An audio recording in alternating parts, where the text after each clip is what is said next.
Happy afternoon, everyone. So, for today, got a whole slate of tools to lay out for you guys. There is one hitch. We just instituted a new policy where we're going to charge you guys out the nose for all this stuff. We were just talking with Rick. I need to start charging like a $30 a month subscription fee, but maybe further down the road. So, everything that we're going to talk about today, free. Free is not free. There are a couple different connotations of free. There's free, like, honey, I found this couch on the sidewalk. Isn't it awesome? Type of free versus really high-end, expensive resources that are already paid for with your guys' tax dollars. So my day-to-day, I go out, I try to find good stuff, I spend your tax dollars, and then make it available to the community. So as we run through these sets, these various sets of tools and resources, feel free, shout out questions, comments, thoughts, concerns as we go.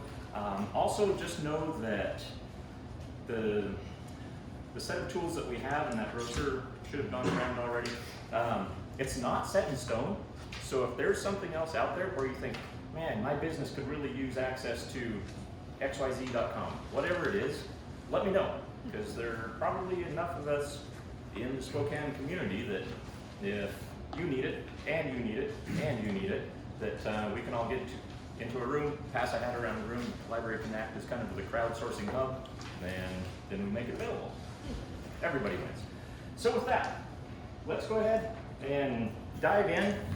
I'm going to be sitting down here. I kind of go back and forth sometimes where I think I should just have a PowerPoint that I could click through, but I find that deadly and boring, and as audience members, I would think that you'd find that deadly and boring as well. So we're going to do some live searches as we go, but to start with, is SpokaneBusiness.org. That's the main platform that we pulled together with all of our library or business research tools. You can get to all of this stuff from the library's main page, but rather than make you wade through children's story times and author visits and that sort of stuff, we pulled it all out here on just this separate page. So the first couple of tools that I want to make you aware of, which Rick was asking if I could specifically call these out, would be kind of our ongoing training and education resources. So if you scroll on down the page, the resources on the web page, they're listed out alphabetically. In that brochure, they're in a slightly different order. But one thing definitely worth highlighting is lynda.com. Quick raise of hands, anyone use lynda.com? Do you have your own private subscriptions going right now? Used to. Used to? Don't need it anymore. Don't need it anymore. You got it. Because we have it. So the library, we pay about $18,000 per year for all of Spokane to have access to lynda.com, which if you're not familiar with it, lynda.com, it's owned by LinkedIn, which is now owned by Microsoft. So technically, this is a Microsoft product. But at latest count, I think it's something like 13,000 different courses that you can take from the comfort of your couch tonight. And it's an all-you-can-eat buffet. So there's no cap on terms of the number of courses that you can take. There's no cap on the amount of time that you can spend on the platform. There's no cap in terms of number of clicks that you can throw at it. So use it up, because yes? Does it, LinkedIn or the lynda.com, does that include the files, to download the demo files for that as well? Yeah. And if you guys didn't hear the question, a lot of the courses come with exercise files that you can download and kind of play around with, work side by side with the presenter to say, oh, they did that, can I replicate it here in this exercise file? So yes, it's the full platinum grade subscription to lynda.com, which officially it's called LinkedIn Learning now. They just switched their name over. But if we jump up here into the library, then you kind of get the catalog of courses that you can sift through there. You can always just search to say, all right, I'm going to be using QuickBooks to run the finances for my ad firm. There's your 4-hour and 35-minute long QuickBook Essential online training.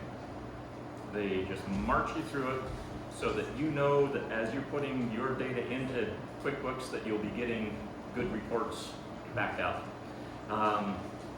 tons of data here, well, I should back up. So lynda.com, it started out pretty heavily focused on the tech world, so coding, web design, game design, those were kind of its wheelhouse, but they definitely branched out into a whole bunch of different fields. So if we're interested in marketing and you're thinking, man, I really need to figure out how that Google AdWords thing works, go ahead and click on that.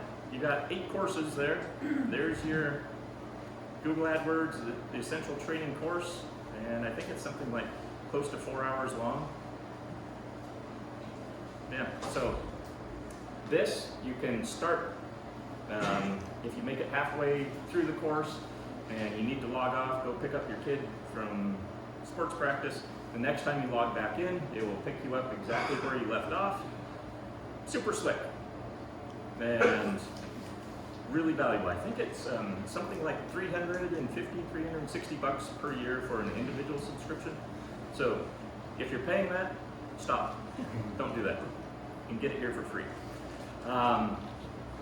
So that's kind of a flyby there of lynda.com, but just know that it covers an insane range of subject areas. I recently forced myself to pick up a musical instrument. They've got 2-hour-long class on ukulele basics. So I can now play 3 chords on my ukulele. I have no rhythm, but at least I know the chords. So that's step number 1. So just know there's tons of content there. And one last thing to just quickly point out is that you don't have to watch all of these courses in their entirety. So here, let's actually get to a better example here. So if you're thinking, okay, I really need to know how to use Adobe Illustrator a little bit more functionally, there's your 5-hour, almost 6-hour long essential training, but you can just scroll on down the page and say, well, actually, the only thing that I really need to learn to finish this particular project is how to use tents. I don't know if that's even a thing, but you know, if that's your thing and you're trying to figure it out, you can just watch the 2-minute and 52-second long clip, get that little chunk of information that you need, go back to your work and continue on your way. So Mark, on things like this, you go to this page that your master page where you were at. Yep. You click on the thing, but get through library card, log in, and how does that work? Yeah, so in terms of getting access to this stuff, let's come back here to the home page. So the SpokaneBusiness.org. So as we scroll down the page here, you'll notice that some of these resources, they'll call out saying that you have to come into the downtown library to use them. Ibis World is a good example. But any of these ones that that don't say that, don't have that red text saying pick up your feet, come into the library, you can get to it from home, from work, wherever you have library card and internet access. We put the page together with the county library system, so whether you live in the city limits or whether you're somewhere out in the county, we can cover you. In terms of getting a library card, so if you live somewhere in that yellow shaded area, that's the city of Spokane. And the Spokane Public Library is your local library. If you live outside that yellow shaded area, you're probably out in the county, and the Spokane County Library District, that will be your library. So it gets a little confusing, primarily because our city and our county are named the same thing, and we have 2 library systems that serve the different areas, so it gets a little complicated.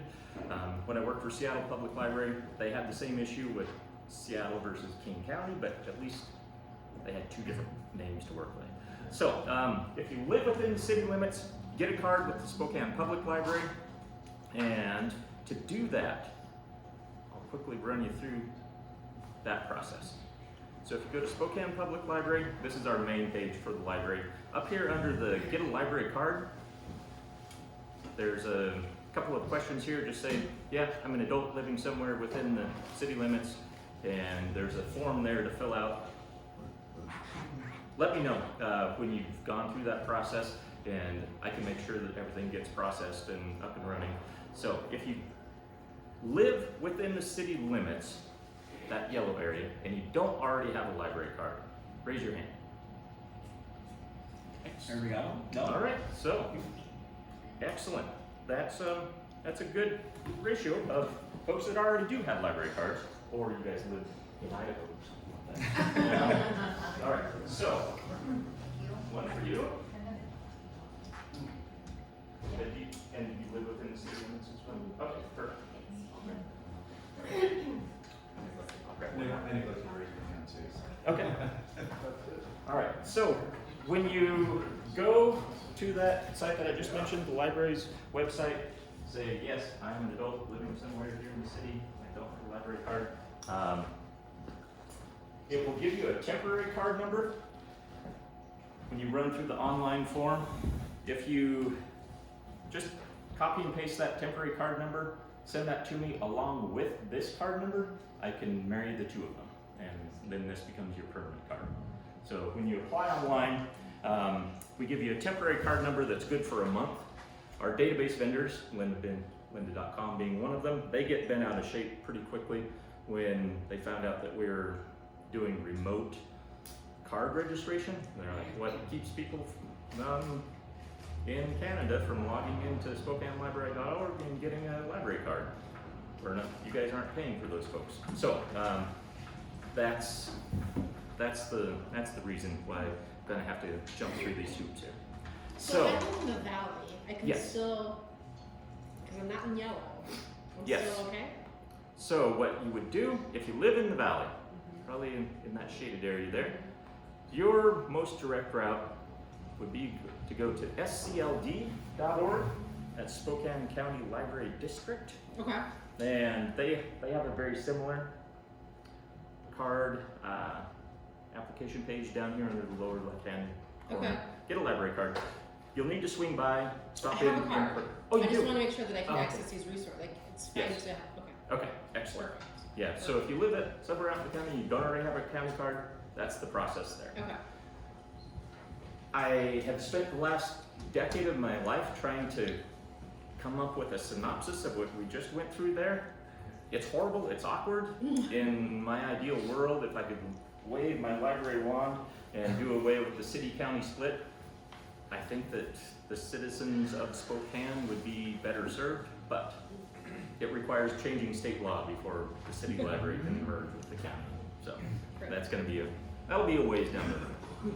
All right, so one other training platform, education platform to make you guys aware of, then we'll jump into kind of more market research tools that the library has to offer.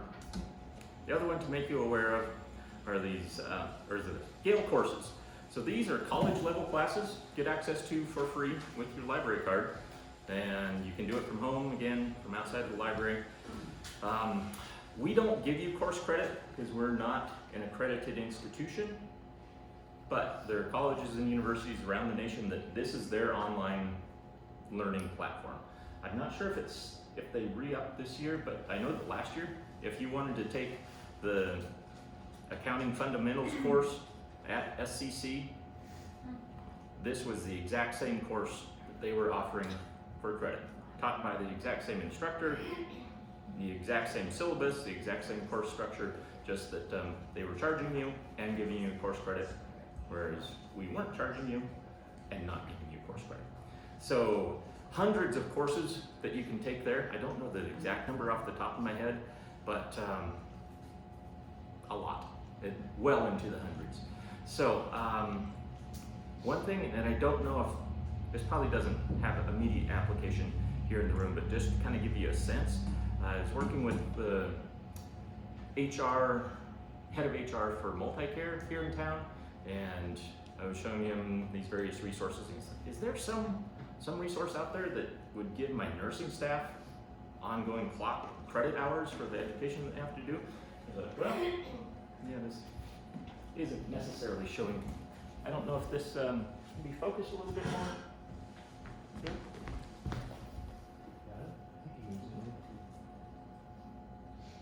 Yeah, that might be as good as it gets.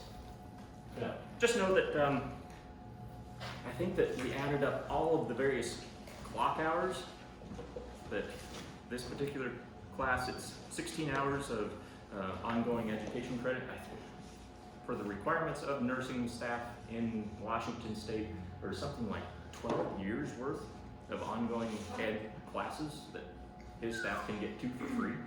He's like, wow, that's pretty awesome. So those are two tools that really do a fabulous job giving you kind of on-demand, ongoing education and training that you don't have to pay for. All right, these other resources, I'll quickly call these out. Get a clock going here so I don't go too long. All right. So in terms of business research stuff, I would say probably about half of any given day for me is I spend working with startups, folks around town who are trying to put together some business plans that are somewhat based in reality and won't get them laughed out of the room if they go talk to a commercial lender and they say, yeah, the dog food market in Spokane, it's a $13 billion market. And no, it's not. I can guarantee it is not. So we try to put some reasonable numbers to that. So that's a good chunk of what I do is working with those startups as they're trying to put together those plans. Do a ton with market research, industry trends, demographic research. So that's really kind of the wheelhouse in my day-to-day of what I spend my time with. So the other half though is working with companies that are established and they're up and running and they've been around sometimes for decades, and either they've been doing without this type of data or they've been paying out the nose for it, and when they're realizing what, we can get it for free through the library, let's do that. So let's run through kind of a case study here. Often where I'll start folks off is this IBIS world. What we get here are generally 30 to 40 page market research reports. They're national in scope, so you can't necessarily get down here to the Spokane market, but still just a great place to get kind of the broad overview of what's going on in a particular world.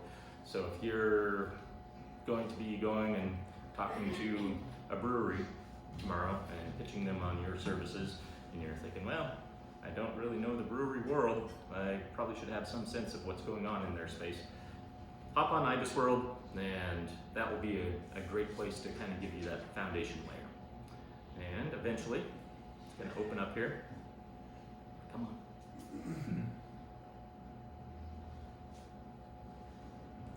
While it's thinking about that, we'll get logged into one other resource here.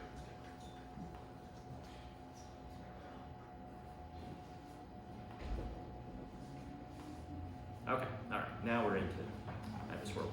So they just updated their user interface last week, so I'm still kind of getting familiar with it, so apologies if I'm kind of bumbling around here. But let's just say that we're looking for breweries in the US. So once we get into the actual reports here, and usually my wireless cruises right along. We seem to be kind of hanging up here. Hang on 1 second.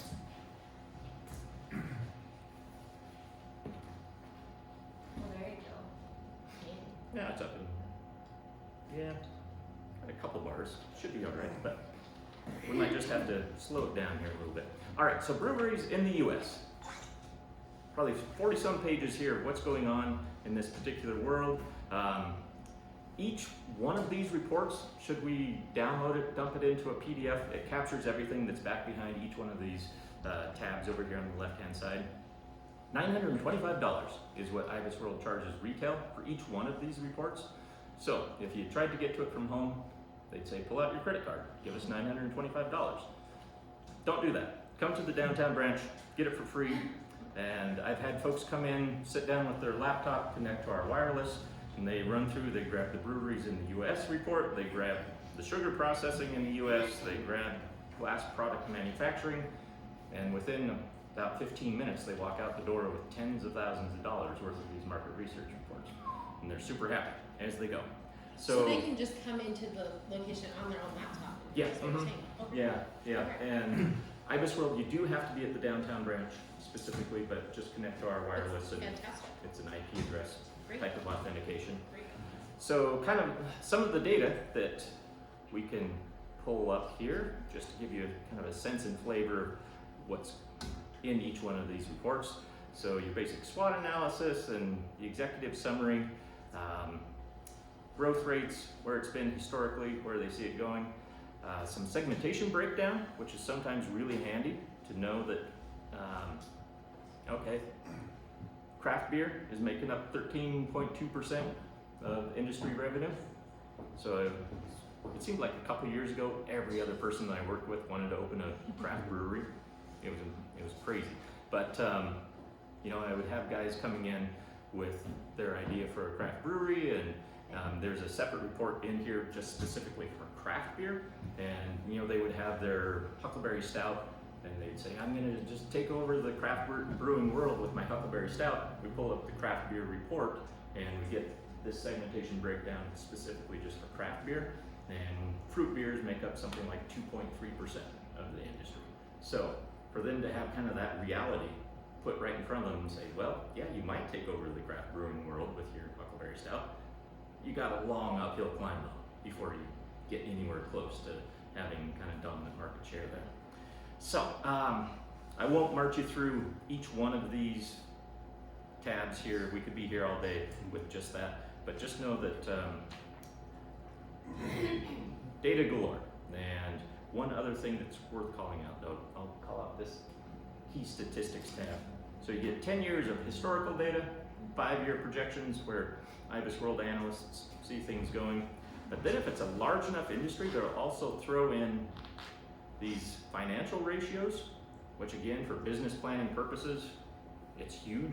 So this data, it's coming from a group called RMA, Risk Management Association. So that's a group of commercial lenders, bankers, CPAs. They take their clients' data, they turn it over to RMA, and then RMA is able to put together these industry averages to say, well, you know, your average small brewery, they have 14% of their assets are tied up in inventory at any given time. So if you're a craft or a small brewer, you're putting together your business plan and you realize, dang, I'm sitting at 28% with my assets being tied up in inventory. Should be a yellow flag flapping in the wind there. So, so that's a snapshot there of IBIS World. Great place to get started. And like I said though, it also does get used a lot for kind of that sales, as a sales tool. So if there's an industry that you're gonna be knocking on those doors here in the near future and you're like, I really don't know anything about the pet food store world, hop on here the night before you go out on your sales call and get a pretty good sense of what's happening in their world. All right, next one to show you, again, just broad industry level, national level market research tool, Statista, and this is also one that you have to pick up your feet, come to the downtown branch to use, but I'm logged in here. So Statista, they pull data from 20,000 some different data sources. Anything that's publicly available, census type of stuff, that's going to be in here. But Statista, they also go out and they buy third-party market research from a whole bunch of different market research providers. So you'll find IBIS World data tucked away in here. I'm not exactly sure how they get around copyright issues. They're taking data that people are paying for, they're putting it on their platform and kind of reselling it. I don't know. It works for me, so I've decided to not ask too many questions.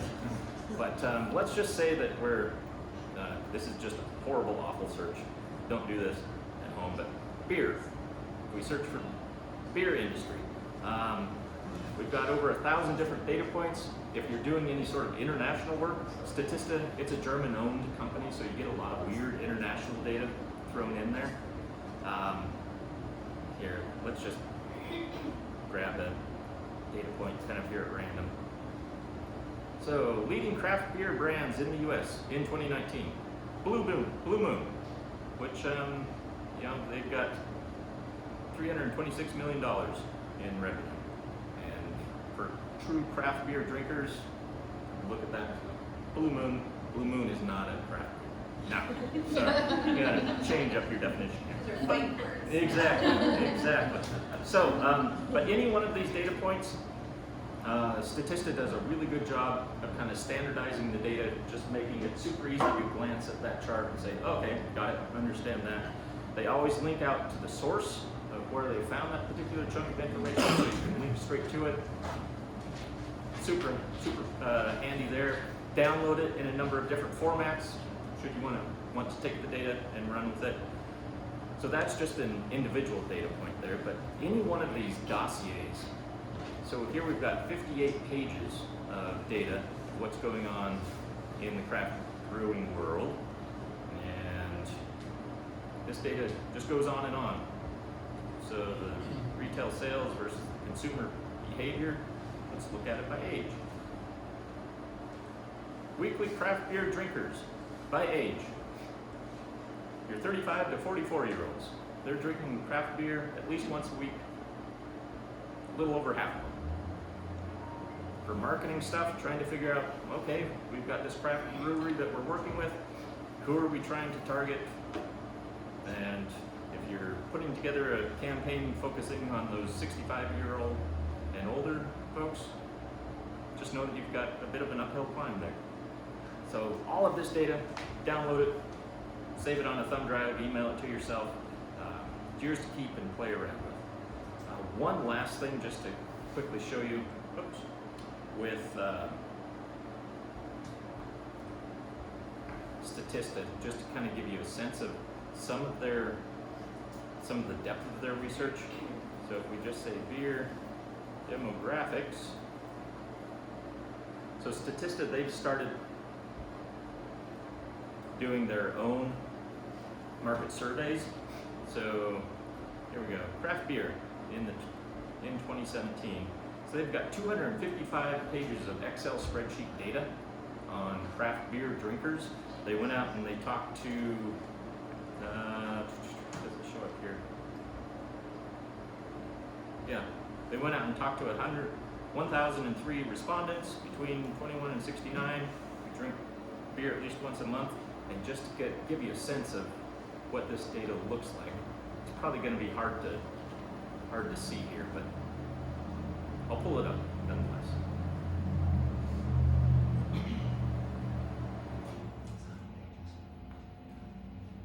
All right. So craft beer. I'll try to zoom in here so that with any luck you can see it. Okay. So they say, do you know what craft beer is? And yes. 15% said, who are female, said yes, and I drink it most of the time, versus 20% of the males. And this data goes on, they break it down by age, they break it down by marital status, they break it down by education, household income levels, awareness of craft beer, do you drink, how much beer do you drink? And then those questions, with all those filters breaking it down, goes down the page, how were you first introduced to craft beer? Well, 11% of females said, I saw it in the supermarket or the shop. Really valuable stuff. So that data just goes on and on and on and on. And assuming that Spokane's craft beer drinkers don't fall too far outside the bounds of what these national norms are, that's a massive chunk of market research that's already done for you so that you don't have to walk around town with a clipboard and pen and paper and little clickers asking people these questions. All right. Next one to show you. Let me get back here to the main page. All right. Next two, and don't worry, don't get too overwhelmed. It really is just these first four: Statista, Ibis World, Demographics Now, and A to Z. Those make up 90-some% of the research tools that we have to offer. These other ones, they're kind of more ancillary. It's just these first four. Question? I have a question about, since you guys are going to be closing the downtown branch, will Yes. you be having these services available at the plaza while it's closed down, or? Yeah, so I'm working with, for the resources that you have to come into the library to use, so Ibis World and Statista, Statista has said that we can make it available at all of our neighborhood branches while we're closed, as well as the plaza. Ibis World, they're being a little bit more squirrely. They've offered to give us 2 extra username and password type of login, which just seems weird to me. I mean, that's way less secure than just having it locked down to an IP address range. So, Okay. still working on it. Okay. So, short answer, yes. Okay. Longer answer, yet to be determined. All right. So the next one to show you here, demographics now.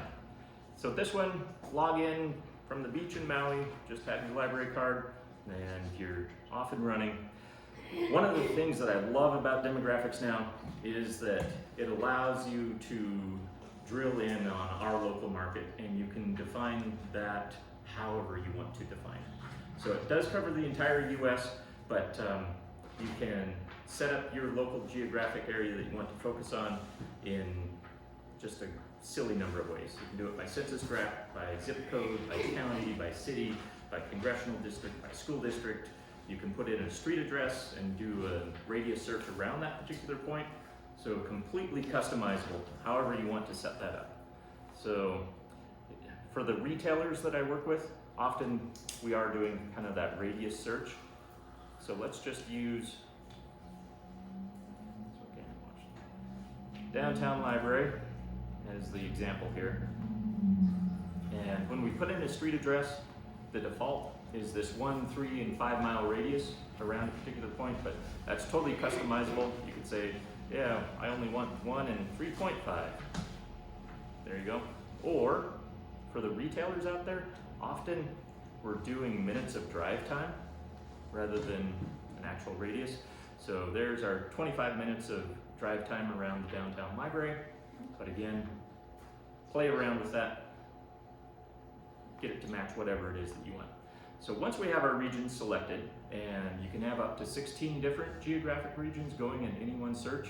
So if you're working with a craft brewer and you're like, oh man, I know that Austin's just killing it in the craft brewing world, let's do a radius search around that brewery of interest in Austin, do a 25-minute drive time around them, stack their numbers up head to head against Spokane, see how we compare. Do we have more people to draw from? Do we have lower income households? What's the breakdown there? So once we have that region, if we go to that demographics tab, so literally dozens of reports here that you can now start to run on that region that you just selected. So let's just take a look at this food and beverage report here. So all these consumer expenditure reports, these are average household spending amounts per year. So our average household within 25 minutes is spending $282.96 per year on their beer and ale. So you take that 282, multiply it by our 179,000 households, there's a number. And for some of us, $282, that's like a weekly spending amount. I don't judge at all, but just know it's an average. So there are a lot of households out there drinking zero. So it works out. But this data just goes on and on. It gets down to a strange level of detail. Okay, cakes and cupcakes, what we're spending versus pies and tarts and white bread and our frozen meals. So that's one report out of all of these reports. So probably just the most standard report that I think most people think of when they think demographics is this complete demographics report. And this, you get the total population, seasonal fluctuations, your age breakdown, race, ethnicity, marital status, education levels, income levels, all those sorts of kind of data points that most people think when they think demographics. So poverty levels, how many cars do we drive, and then 5-year projections. Sometimes that can be really handy as well. But all of this stuff, download it, dump it into whatever format works best for you, take it and run with it. All right, one last report here to make you aware of with demographics now. And this gets used a ton, especially in the direct-to-consumer world, B2C. And that's this Mosaic HH cluster comparison report, which is kind of a mouthful. But Mosaic, oh, and the HH stands for households, I should mention. So Mosaic, that's a product that's put out by Experian Credit Reporting Agency. So for any of us who have credit cards, anytime you swipe your credit card, Experian knows, and they know your household address, and they know your income levels, and they know your occupation, because you have to tell them all of that when you apply for your credit card, for better or worse. So Experian, they're just sitting on trillions, if not hundreds of trillions of those consumer transactions, and they take every household in the US and they dump this all into one of these 71 different household customer segments. So the overall structure of Experian's platform here is high income households with your American Royalty and Platinum Prosperity folks, down to, yeah, somebody at Experian got paid a boatload of money to come up with these names. But, Dare to dream. yeah, That's neat. dare to dream, but you're tight money, tough times. And that's great. Tough times. Yeah, exactly. So kind of even just looking at these names though, they're pretty evocative. You're like, yeah, I can kind of picture that. Yeah. So, demographics now, they have snapshot data behind each one of these, kind of explaining, okay, who are these people, what do they look like, which is great. But generally, my suggested approach is to come into the downtown library. Come on. Did I have a typo there?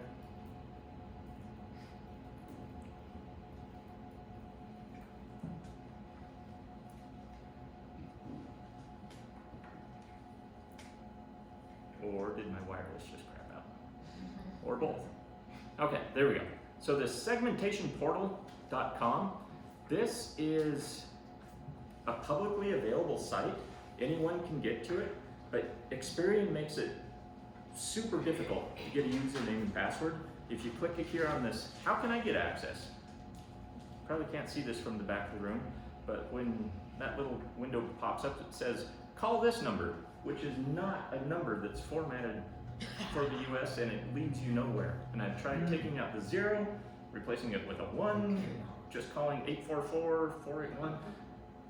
It doesn't work. And I've emailed them and said, hey, isn't this your sales channel for selling this stuff? Don't you want to make this work? And 0 response. So, I don't know. What's the URL again? Segmentationportal.com. Thanks. Yep. All right. And actually,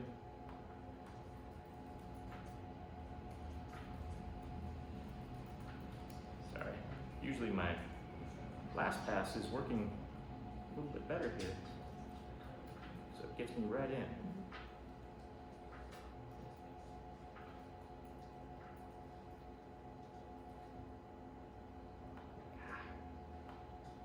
Sorry, technical difficulties here.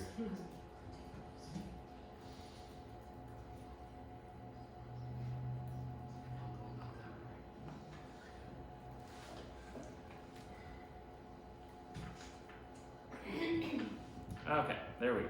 We're in. Sorry about that. Okay, so we can get you logged in. This is the Experian mothership where they've got way more data for each one of these profiles.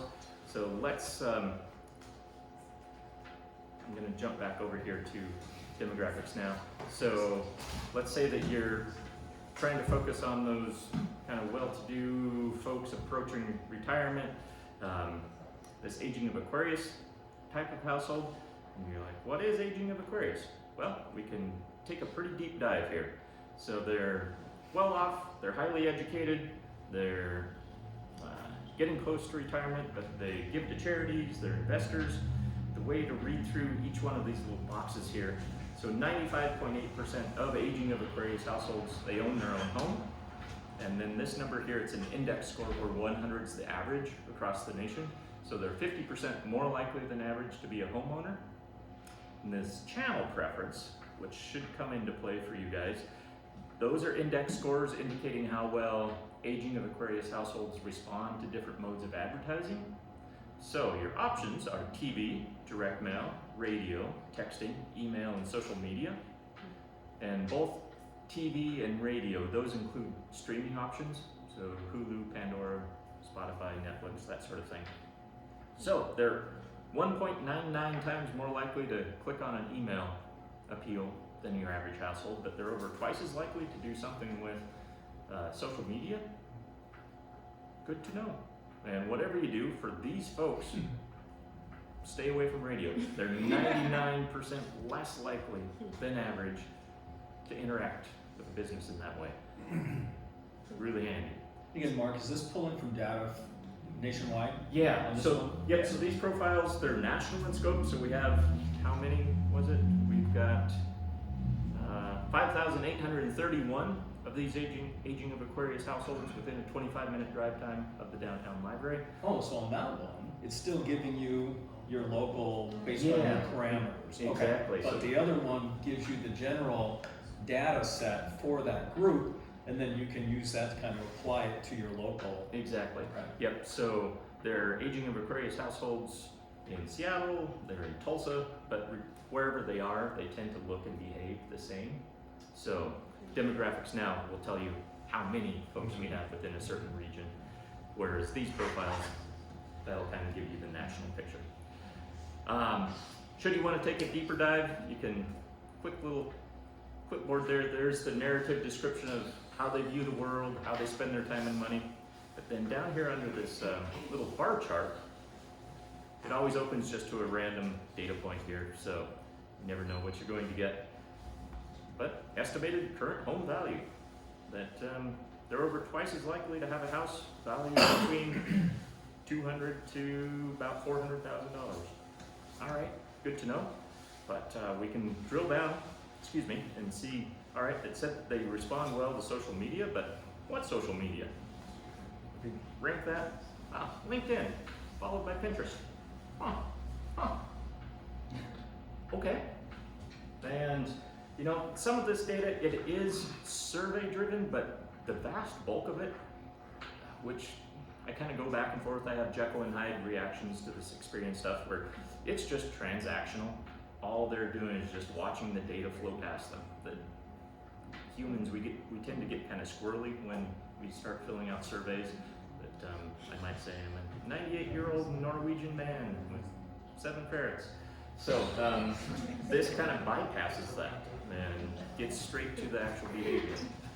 So this data just goes on, and you know, one good example is working with a woman. She's opening up her own gym, so she's trying to figure out, all right, where did these particular folks work out? Well, they're 34% more likely than average to work out at home, but 32% over working out at the Y. But she's like, oh wow, who are those private club members? Those are the folks that I want to focus on. Click on any one of those data points, Experian will crunch the numbers for you, you can rank it. Folks most likely to, out of anyone, to work out at a private club are your urban edge folks. 25 to 30, and there's all of their data. And urban edge folks, I don't know if that was G25. Yeah, we've got 62 of them within a 25-minute drive. So it's gonna be really hard to build a business around just that particular segment. So you might need to zoom back out and say, okay, all right, even though those are the ideals, we really don't have them here in town. We've got other segments that come close, but don't quite do the trick. All right, so that's kind of the flyby there of demographics now. Can I ask you a question? Yeah. So is demographics now just based on a radius of an address, or can you look at like a county? If you come over here under the options, under that geography list, you can do it by Nielsen marketing areas, you can do it by zip code, you can do it by county, you can do it by school district, however you want. Okay. How- And then to drill down to that segmentation portal, you have to come over to like where you send. Yeah. What is that? Yeah, so demographics now, this, here, I'll show you. So, I'll show you kind of the difference between the data that you get with demographics now versus the segmentation portal. So if you click on that link directly from demographics now, it gives you similar stuff, but this is from 2017. And you'll notice that they didn't even have social media as a filter up there for how to contact these folks, and that's their preferred avenue. So this can kind of get you part of the way there, but it's really only like 2 or 3 pages of data about these folks. Whereas if you come in to the downtown branch, this probably is more like 20 pages worth of information on each one of these individual household segments. So It is that data at the library, or is that Yes, yep. 2018 data? Yep, this is probably hard to see, but actually 2020. So yes, much more current and up to date. One last thing to quickly, actually 2 things to call out with demographics now. So one, you can map all of this data. So you can find, okay, where are the concentrations of households that are drinking the most beer? We can map that. We can come up here. Let's basically just have to get to your thematic controls, which I'm still not exactly sure what that means, but basically just choose your variable that you want to map. Then we can go with our mosaic stuff. They give you way more choices than you actually need. Just keep clicking until you can't click anymore. So our aging of Aquarius households, where are they located? And give it a second here. All right. So the light yellow areas, aging of Aquarius households are making up less than 0.15% of 1% of the population. The darker areas, they're making up closer to 11% of the population. So if you're like, those folks, they respond pretty well to direct mail, so I'm on the north side of town, I'm just going to blanket the north side of town with some direct mail pieces. If aging of Aquarius households are who you're trying to reach, you're just pouring money into a black hole because they don't live there. They don't exist. They're up here, Eagle Ridge, Upper South Hill.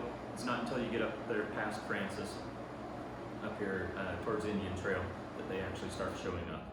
So being able to really dial that in and get a good sense of where your target market lives that's half the battle.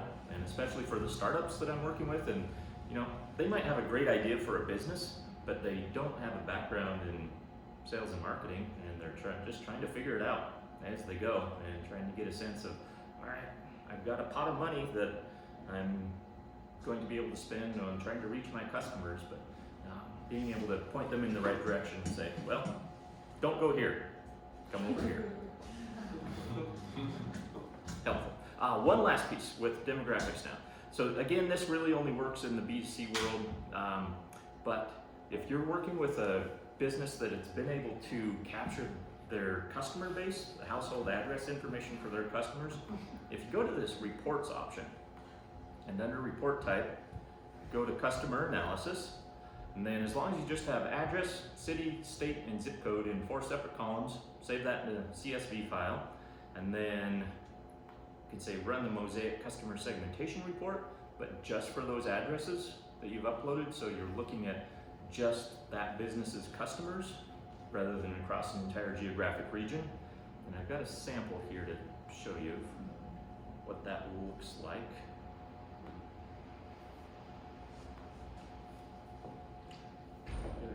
Here we go. Yeah. So this is a woman. She has a retail establishment over in Coeur d'Alene, but we were able to grab, I think it was like 350 some addresses of her customer base, and almost half are digital dependents, and another 20% are those aging of Aquarius folks. And she was blown away. She had no idea if it was the aging of Aquarius households that kind of stood out in her mind as her primary customer. But when we ran the numbers, she's like, wow, man, who are those digital dependents? And we can come back over here and hop into Mosaic.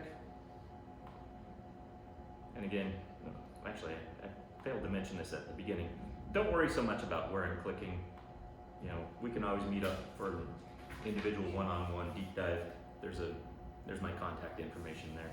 But You see you uploaded their customers, like they had a database and their customer's name and address. yep. You don't. So it's looking at their specific customers. Exactly. That's fantastic. Yeah.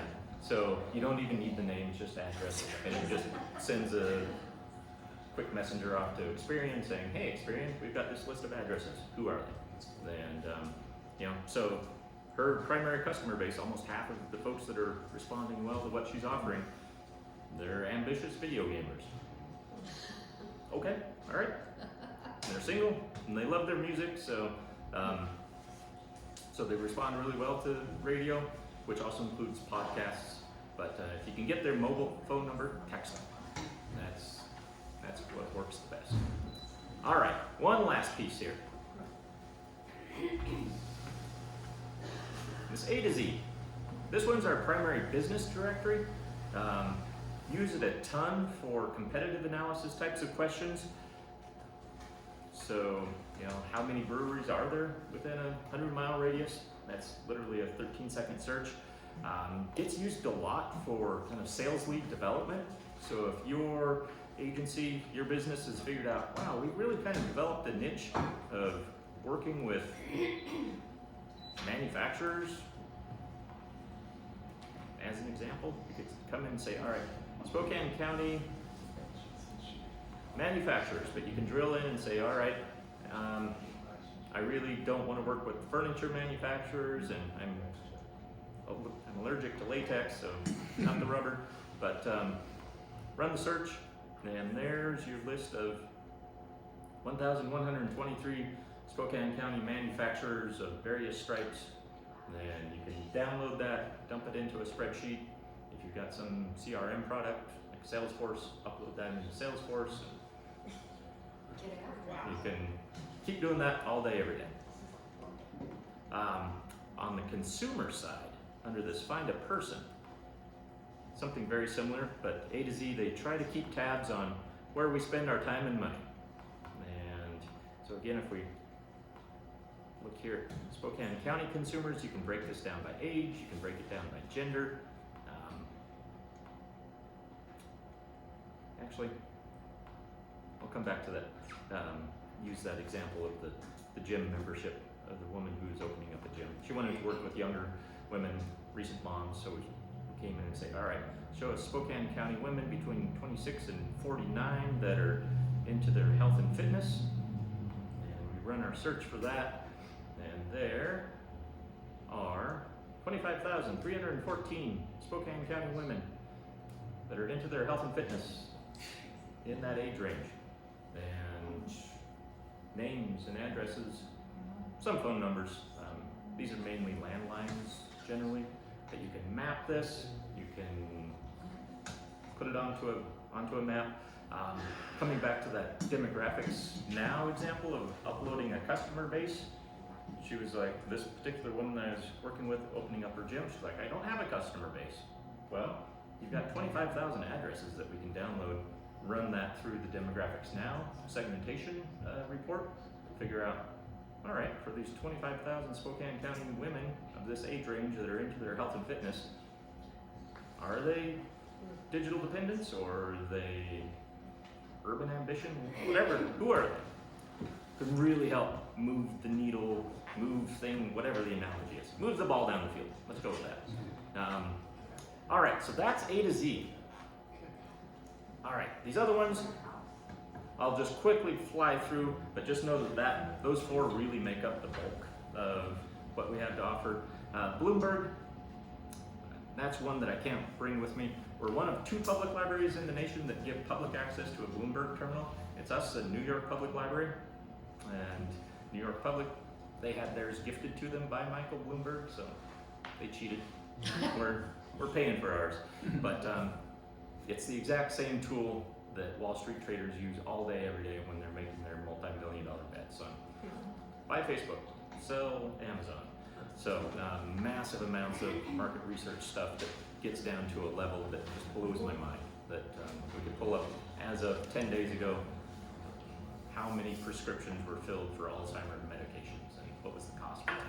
Yeah. Are there any limitations on the number of records you can download? So like with A to Z, no. Here, let me come back to that though. So you can download those records all day, every day. No upper limit there, but let me just pull together a list here just so I can quickly show you.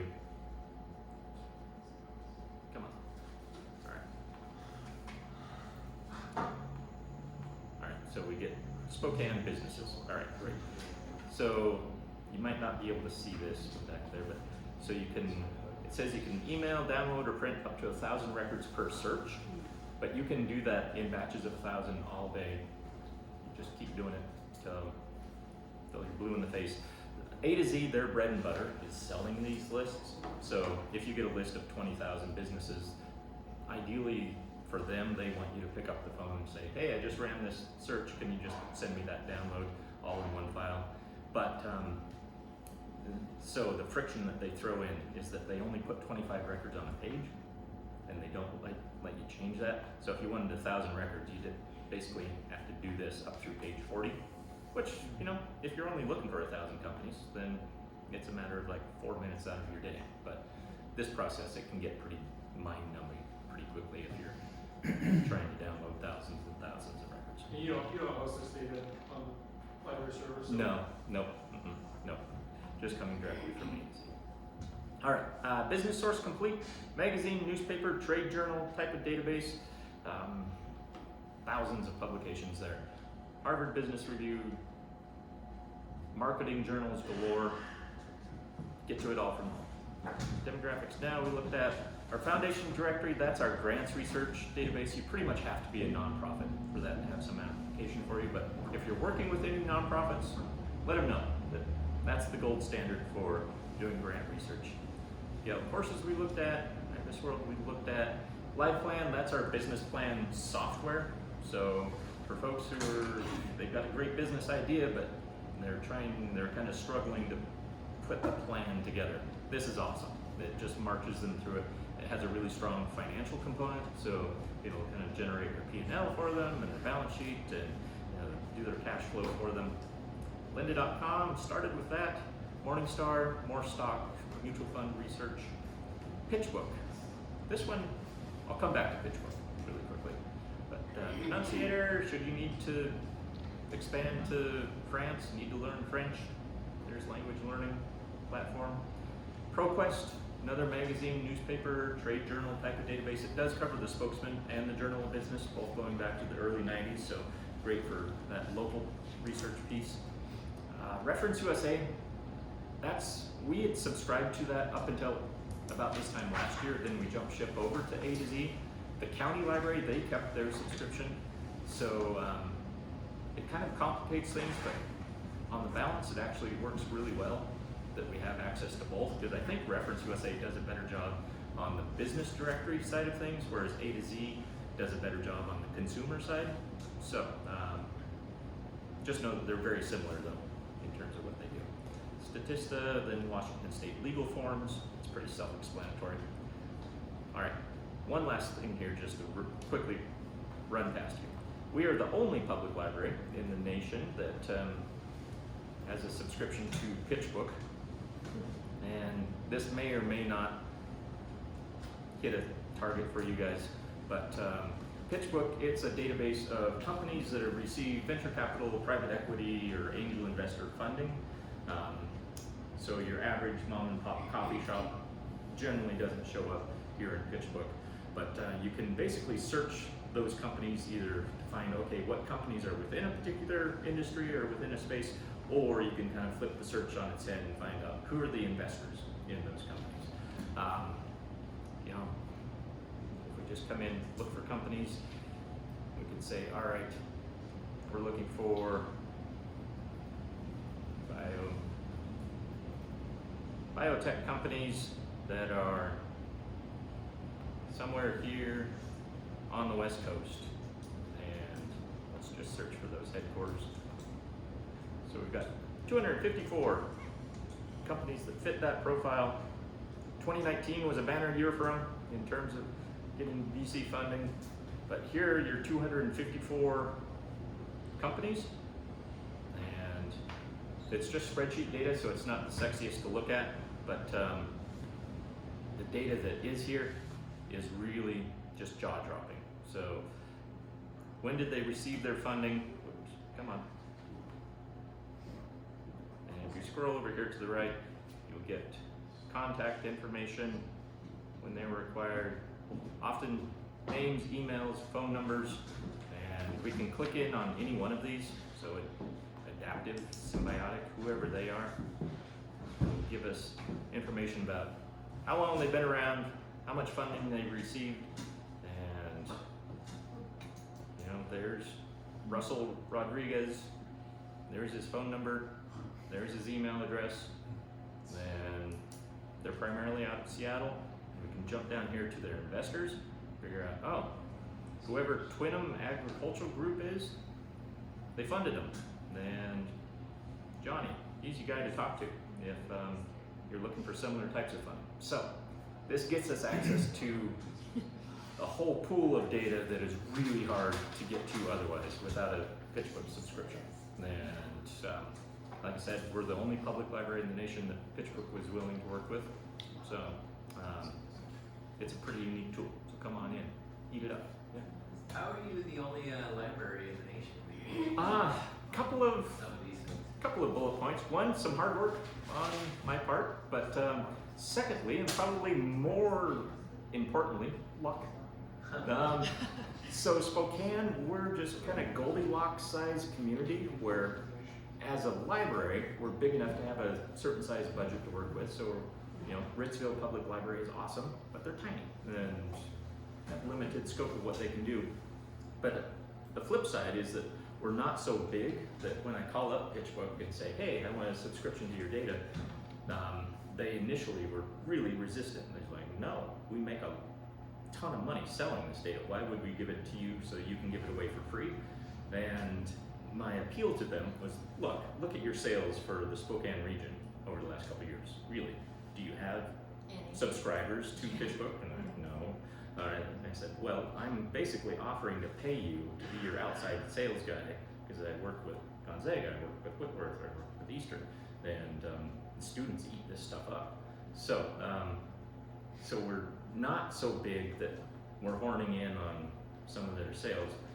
I called up my buddy from Seattle Public that I used to work with, and I said, hey Jay, I just got a subscription to PitchBook. And he's like, there's zero chance that PitchBook would give Seattle Public Library a subscription.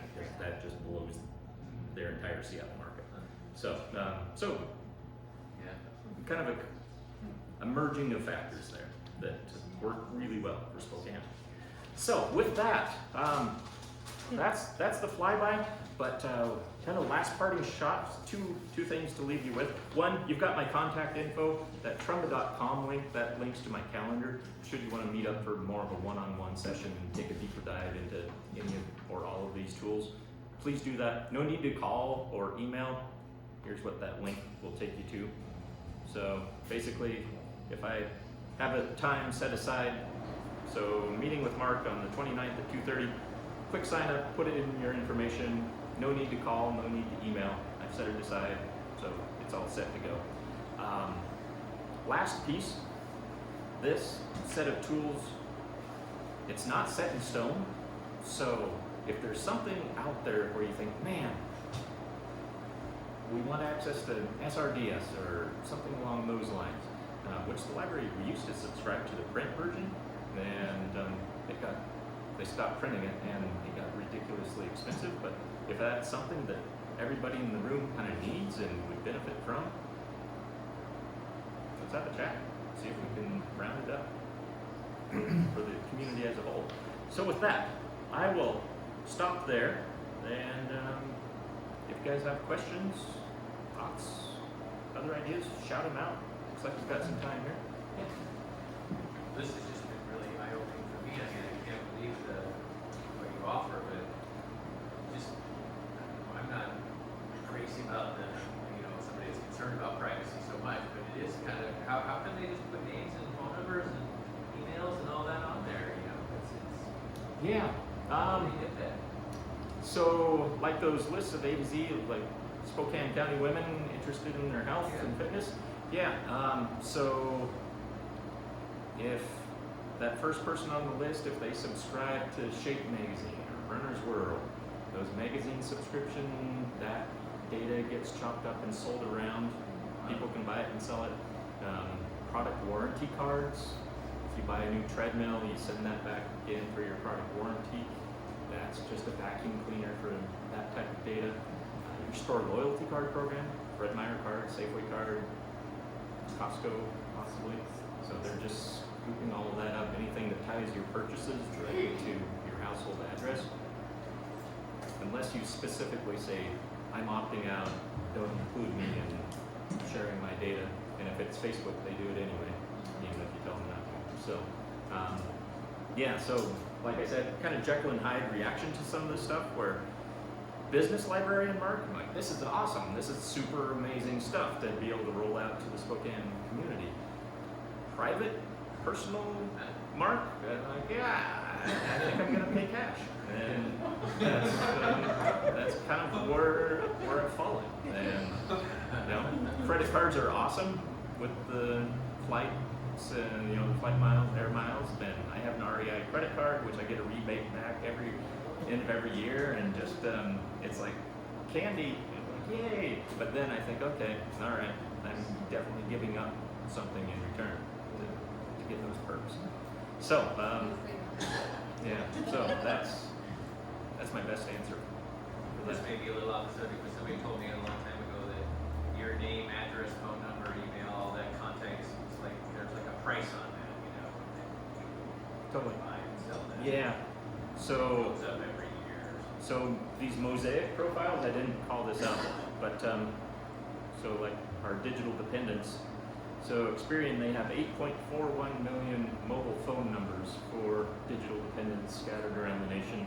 You can call up Experian and say, hey, I want access to those, but just for Spokane County, and there's a price point for that. Same with emails, same with street addresses. So they have it, they're sitting on it, and that's how Experian makes the bulk of their money. Yeah, exactly. Everyone sufficiently creeped out? Excellent, I've done my job. All right, well, Mark, Thank you, Jeff. So I'm going to encourage all of you, 3 things. If you've got a library card, use it. This is incredible stuff. If you don't have a library card, get one and use it. Because Spokane Public Library is way more than books, DVDs, and story time. I mean, this stuff is nuts. And I've heard Mark make this presentation to another group I was invited to before, so this is the second time that I've been walked through this. And every time I do, I try to not think about how much money my firm has spent for data that's not as deep and as rich as this. It's incredible. So again, thanks for being here. Mark, don't forget, Friday, yeah, that thing. Any entry, call to entries, 7-2, Friday afternoon. And here next week, or next month, I should say, February 18th. All right, thanks for coming, everyone.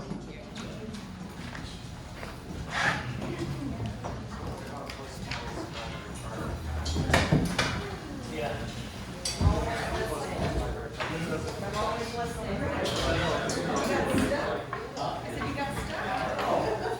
Well, I'm so